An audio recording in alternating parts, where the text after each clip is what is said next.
Hello everyone, welcome back to our English speaking skill series. This is class 5. In today's class, we will explore more advanced topic to further enhance your English speaking skills. Let's get started. In today's lesson, we will cover making suggestion and giving advice, describing emotions and feeling, using conjunction to connect ideas. Let's begin by learning how to make suggestion and give advice. This is useful for helping others and sharing your opinions on what they should do. To make suggestion, you can use, you should try the new restaurant downtown. How about going for a walk? To give advice, you can use, if I were you, I would study more for the exam. It's a good idea to exercise regularly. Let's practice these together. Repeat after me. If I were you, I would study more for the exam. It's a good idea to exercise regularly. Next, let's learn how to describe emotions and feelings. This will help you express how you feel in different situations.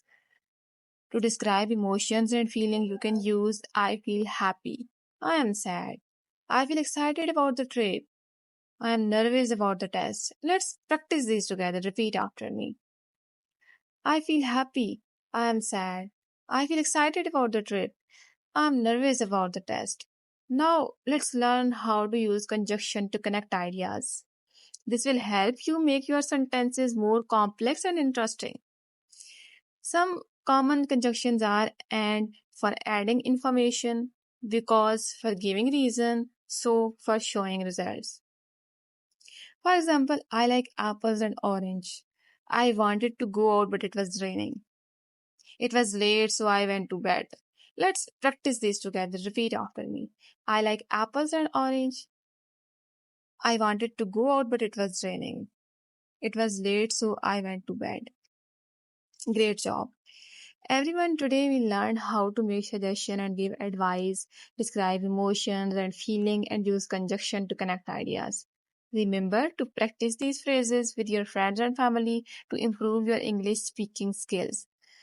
Thank you for joining today's class. Don't forget to like, comment and subscribe to our channel for more lessons. If you have any questions, leave them in the comment below. See you in the next class. Bye.